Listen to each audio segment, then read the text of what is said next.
siglo se está cumpliendo algo que marca los tiempos. Otra de las profecías que leemos en el Antiguo Testamento es la que se encuentra en Zacarías capítulo 9, verso 9. El profeta Zacarías, 500 años antes de la venida del Señor Jesucristo, nos está diciendo de que Cristo, el Mesías, vendría a Jerusalén y menciona ciertas características ahí: justo, salvador, humilde y cabalgando sobre un asno, sobre un pollino, hijo de asna. Y cuando leemos esta profecía, nosotros estamos viendo detalles precisamente del Mesías.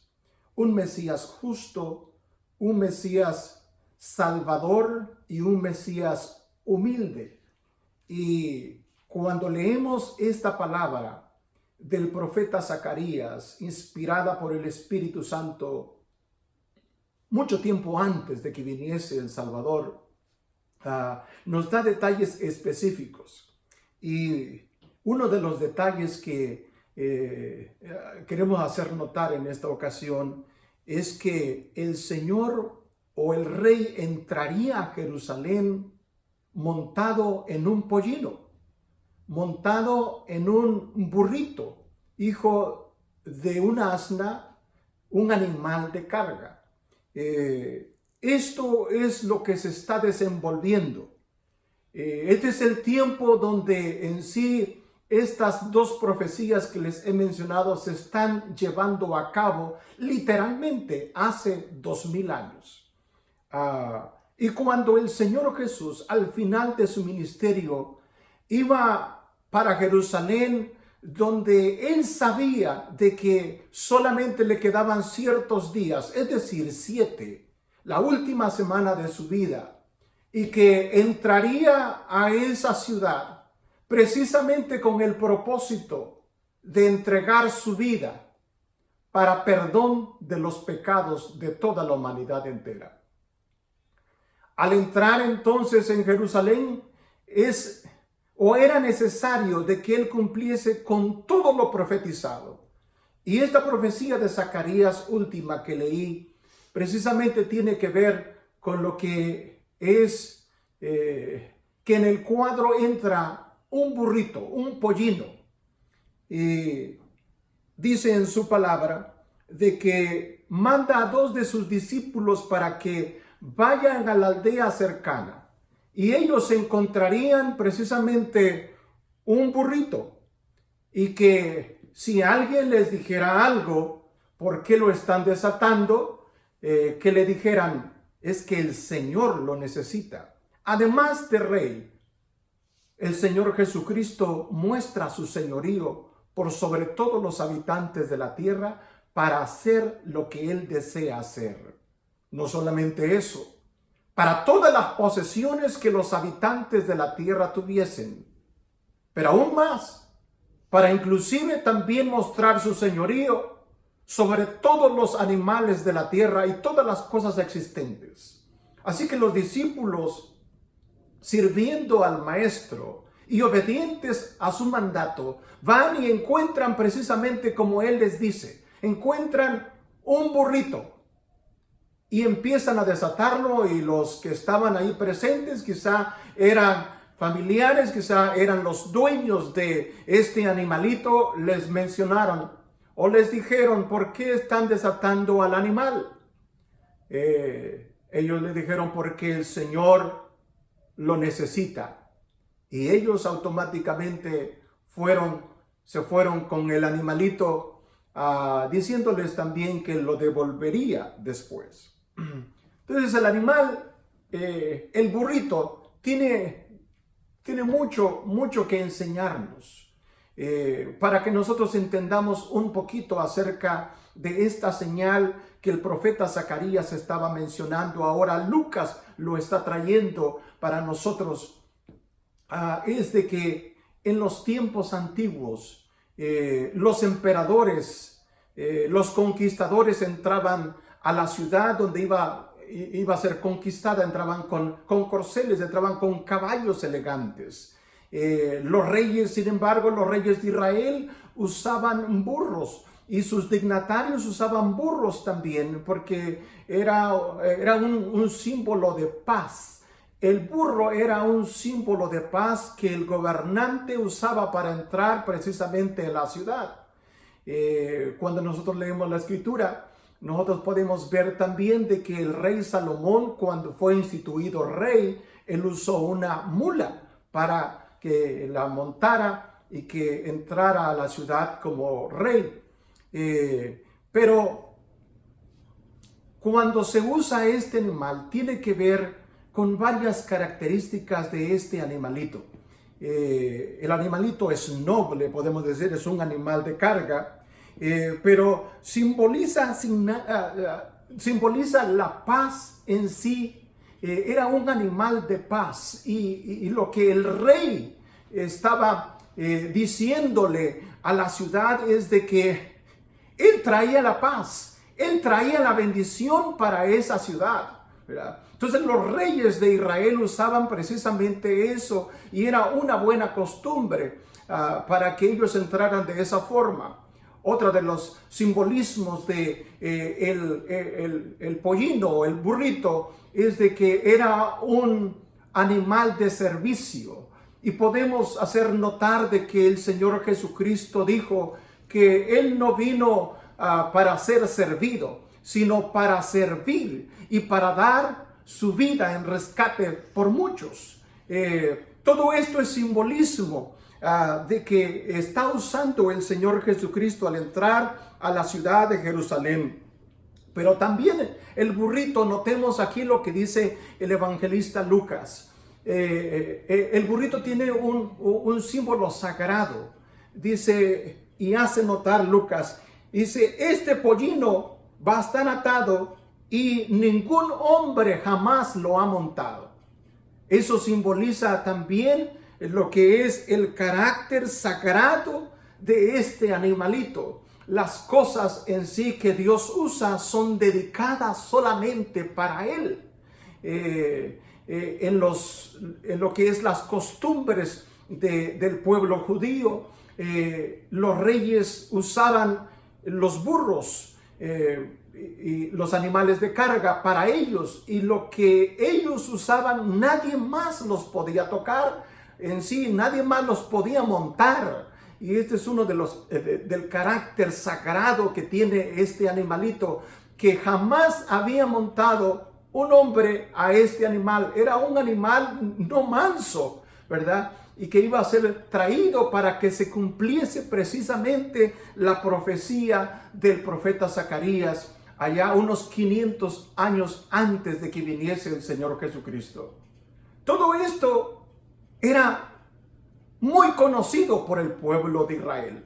Esta profecía estaba clara, ¿verdad? Porque esta profecía les decía de que ellos iban a tener júbilo y gozo cuando ellos vieran precisamente la señal de que el rey enviado por el Padre, el Mesías prometido desde hace mucho tiempo, iba a llegar a ellos. Y una de las señales es que iba a traer paz, iba a traer bendición, iba a traer prosperidad a su pueblo y que Él iba a reinar para siempre.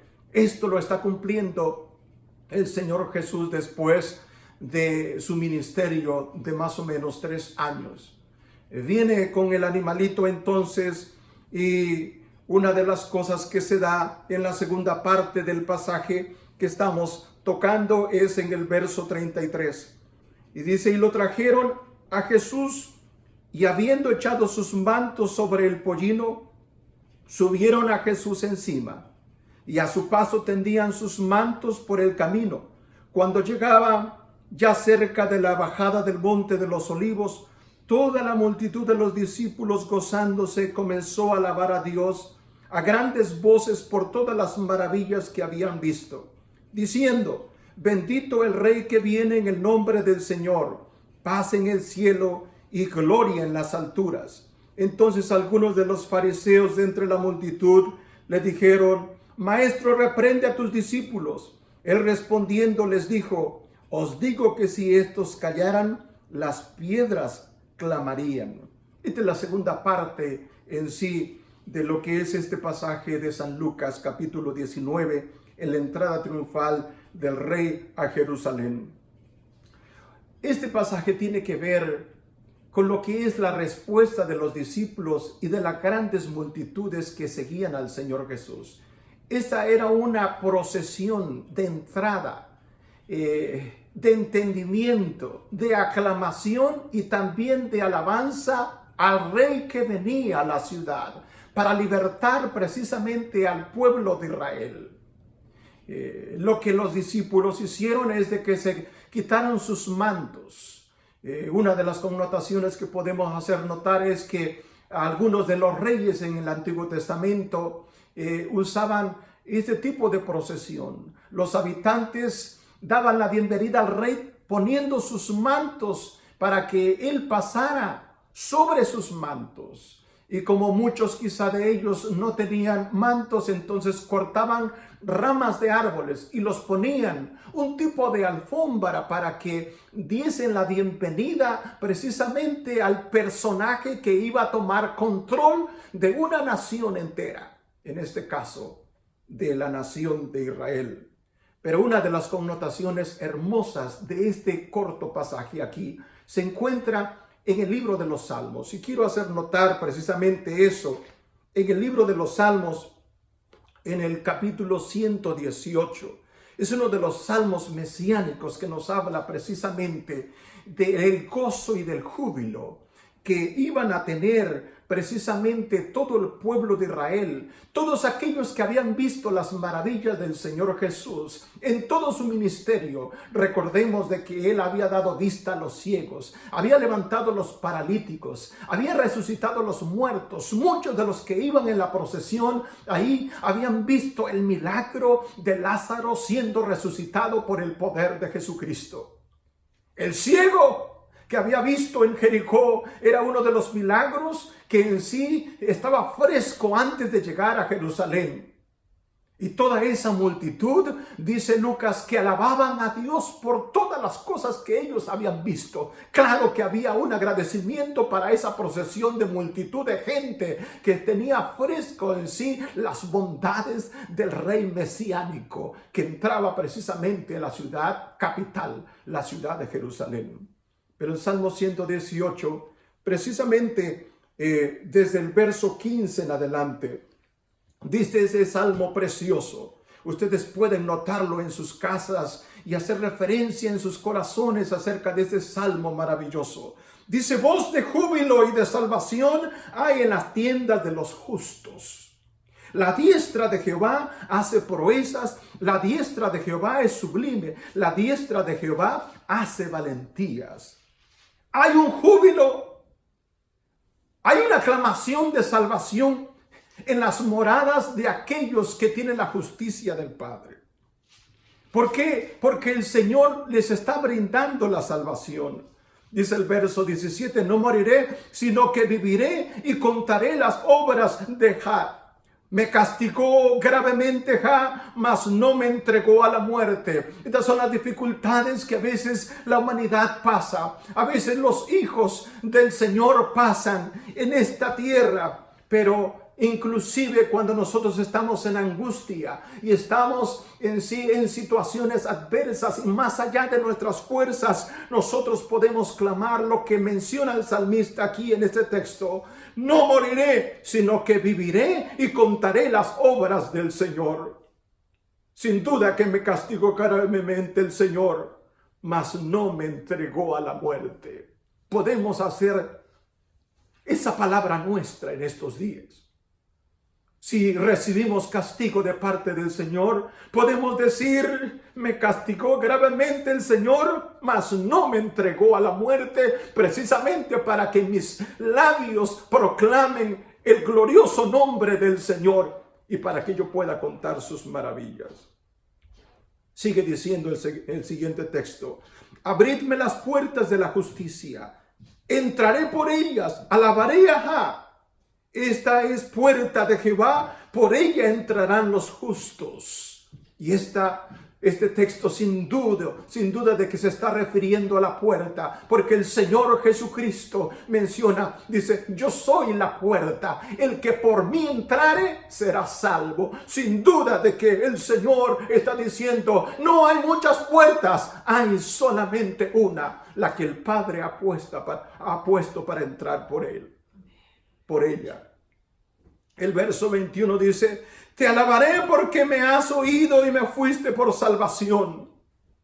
Una de las cosas que cuando el hombre recibe el favor inmerecido de parte del Señor, lo que es la salvación de cualquier situación, inclusive de enfermedad, lo primero que debe de hacer y lo primero que sale de nuestros labios, que brota de nuestro corazón, es la alabanza y la adoración.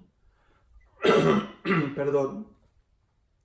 El verso 22 dice, la piedra que desecharon los edificadores ha venido a ser cabeza del ángulo. De parte de Jehová es esto, y es cosa maravillosa a nuestros ojos.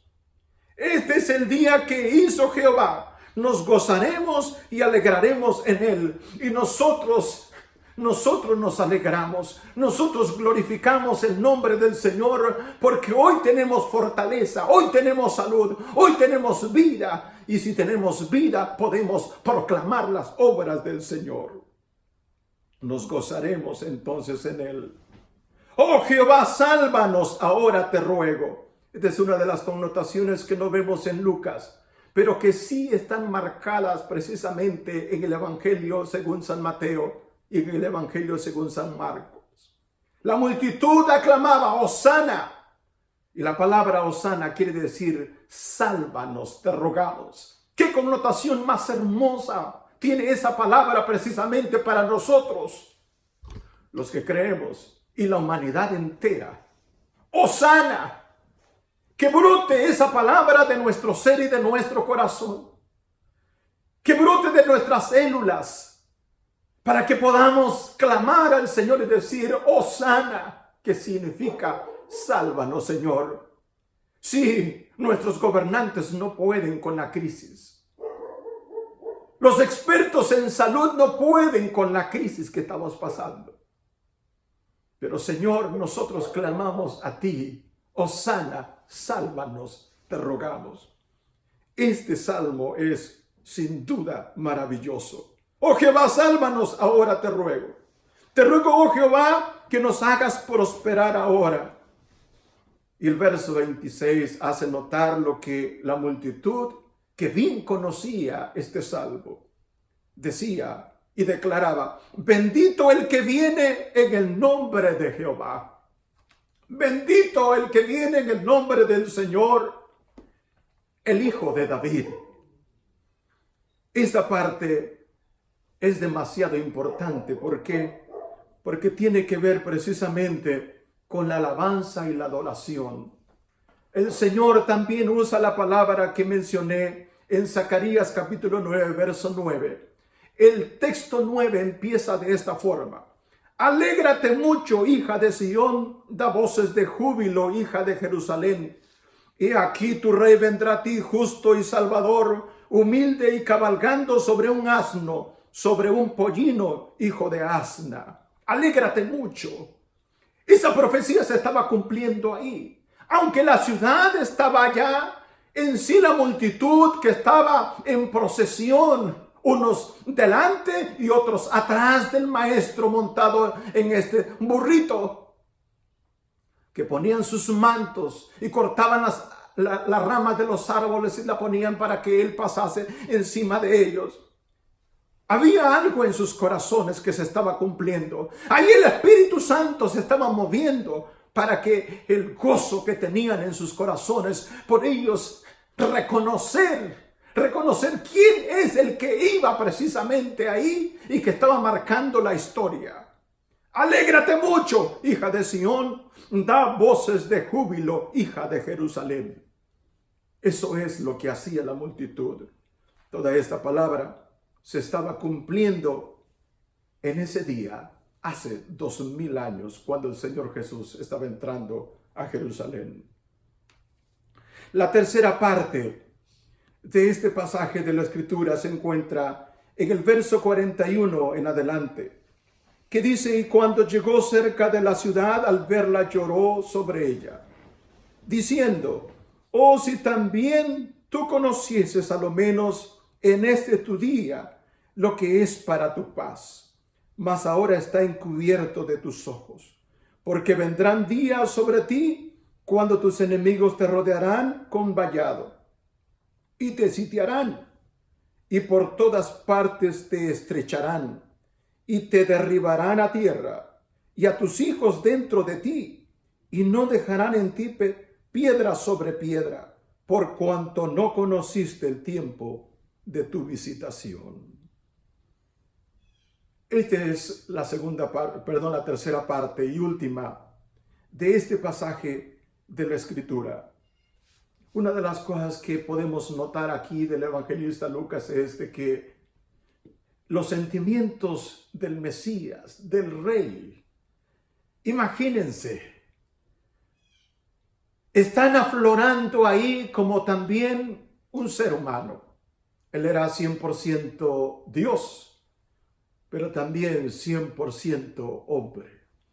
Esa es una de las pocas veces que vemos en la Escritura. A la par también cuando el Señor Jesús lloró,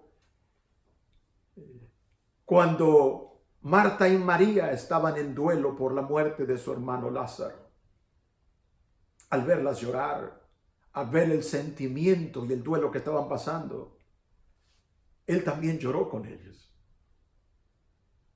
Y esa es otra ocasión que vemos.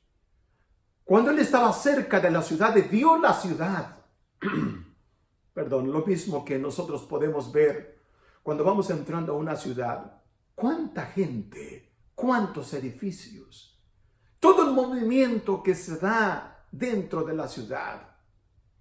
Unos pensando quizá en Dios, otros ni siquiera acordándose de Él, olvidándose de su Creador. La ciudad sumisa en las diferentes cosas que está haciendo, en sus trabajos, en sus vaivenes de la vida, en sus responsabilidades, pero también en su ocio.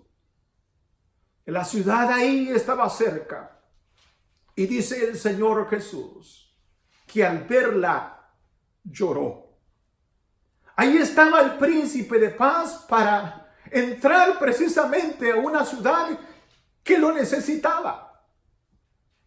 Él era el portador de la paz, pero mucho más allá, Él era la paz que venía a esta ciudad. Y al verla lloró. Esta expresión tiene mucho que ver porque no es un susurro solamente. Todo el mundo vio en sí lo que el Señor Jesús estaba haciendo. Sin duda de que el Señor Jesús nos acompaña en nuestras tribulaciones, nos acompaña en las cosas difíciles, nos acompaña en nuestras angustias, nos acompaña en las cosas que nosotros pasamos. Y Él se duele porque Él fue hombre como nosotros también. Una de las cosas que podemos hacer notar aquí en el último verso que leí es de que esa ciudad no conoció la paz. No conoció la visitación del príncipe de paz, del rey que venía precisamente a ofrecerles eso. Sí. Cuando nosotros estudiamos un poco acerca de la palabra paz, en el griego quiere decir unir, juntar, entrelazar. Y tiene la connotación de que esta palabra quiere decir nos une con nosotros mismos y con Dios. En el hebreo, paz significa gozar del bien supremo, es decir, gozar de aquellas bendiciones íntimas que solamente Dios puede darnos a nuestros corazones y que van mucho más allá, que sobrepasa todo entendimiento. La paz, como el mundo la ve, es un escapismo. La paz del mundo es evitar problemas. La paz del mundo es ausencia de esas cosas, ausencia de problemas. Y sin duda de que en el mundo tendremos problemas y situaciones difíciles. Así que podemos decir de que la paz que el mundo da es una paz irreal y falsa. Pero el Señor Jesús nos promete algo maravilloso. En el Evangelio según San Juan, capítulo 14, verso 27, dice: la paz os dejo, mi paz os doy. Yo no la doy como el mundo la da. No se turbe vuestro corazón, ni tenga miedo. Yo les doy esta paz y vengo para darles esta paz. Pero mi paz es distinta a la del mundo. No es una paz de escapismo, es una paz que puede estar en su vida, que puede estar y penetrarse y quedarse en su corazón. No como el mundo la da. La paz del mundo trae turbación de las cosas que vendrán o cómo vendrán las cosas, cómo se desenvolverán las cosas. Pero la paz que Cristo da sobrepasa todo entendimiento. Por eso es que el Señor nos dice: no se turbe vuestro corazón, ni tengan miedo. Esta última parte de este pasaje de la Escritura de Lucas, capítulo 19, de la entrada del rey a Jerusalén, dice a la ciudad de esta forma: oh, si también tú conocieses a lo menos en este tu día lo que es para tu paz. Si nosotros que estamos ahora, si nosotros que escuchamos ahora la palabra de Dios, si conociésemos y abriésemos nuestro corazón para que la paz de Cristo, el príncipe de paz, sea en nuestras vidas y en nuestros corazones, las cosas sin duda cambiarían. Porque aunque el mundo esté en angustia, nosotros, muy dentro de nosotros, podemos obtener la paz que solamente se encuentra en Jesús. Esta es la salida. Esta es la solución. Eso es lo que Dios nos da en estos tiempos. Cuando nosotros no sabemos qué hacer, ni cómo hacer, ni a dónde ir, y podemos sentir la impotencia. Dios no se olvida de nosotros. Dios quiere que recibamos esa paz, y esa paz está en su Hijo Jesucristo. No dejemos pasar, por lo tanto, la oportunidad. No dejemos pasar esta oportunidad para postergarla en los postreros días. No, este es el momento de recibir la paz de Dios. Este es el momento para que tú te acerques a Dios. Tú que quizá estás alejado, tú que quizá no has venido a Jesús. Tú que quizá no has invocado su precioso nombre. Tú que quizá no has puesto su esperanza en Él. También conoce, reconoce, ve esto, que en ese tiempo toda la ciudad, una ciudad entera, con miles de personas, no reconoció quién estaba entrando. Teniendo una multitud de gente en procesión clamando que el rey venía, y que esa multitud clamaba: Hosana, que significa sálvanos, te rogamos, y declaraban: bendito el rey que viene en el nombre del Señor. Toda la ciudad aparte no reconoció quién estaba llegando. Él era el príncipe de paz y venía entrando precisamente en un pollino que significaba la paz. Y ellos no pudieron reconocer. No postergues el momento. No postergues el tiempo para decir: quizá mañana, quizá después. Humíllate delante del Señor. Quebranta tu vida y tu corazón y dile: Señor, yo necesito más de ti. Necesito en estos momentos, en estos tiempos de turbación, te necesito esa paz. Porque si no sucede así, en nuestras vidas de una forma personal, el Señor en estos textos declara un juicio que viene a la ciudad de Jerusalén.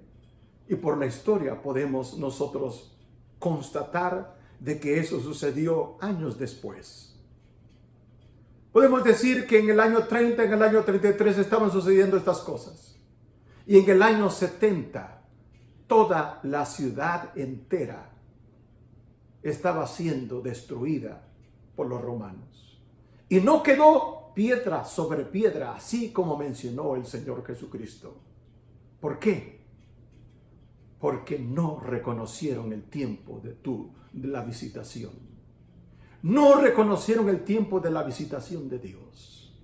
Y mientras nosotros tenemos vida y estamos escuchando esta palabra, nosotros tenemos una gran oportunidad y una gran esperanza. Dios te quiere dar la paz que sobrepasa todo entendimiento. Recíbela.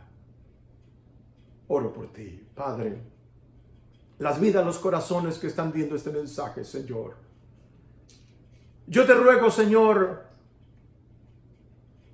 como el Dios omnipresente y omnipotente, que tú alcances, Señor, esas vidas y esos corazones.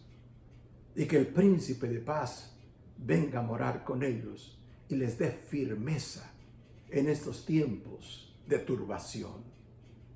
En el nombre de Jesús. Hermano querido, amigo querido, Dios te bendiga. Dios te guarde en el hueco de su mano. Hermanos de la iglesia, en esta semana que estamos empezando hoy, estamos empezando la semana santa que se menciona. Y esta es una semana que recordamos precisamente la pasión de nuestro Señor Jesucristo. Así que vamos a estar transmitiendo en vivo también el reposo en Betania con la ayuda del Señor el día miércoles. El día viernes siguiente, que es el día de crucifixión, vamos a estar transmitiendo en vivo también la palabra, o más bien las 7 frases, las 7 últimas frases del Señor Jesucristo en la cruz del Calvario. El siguiente domingo es día de resurrección y estaremos proclamando el mensaje de resurrección, uno de los temas más maravillosos de la Escritura, para sellar completamente el plan de salvación que Dios tiene para toda la humanidad. Bendiciones. Dios los guarde, Dios los bendiga.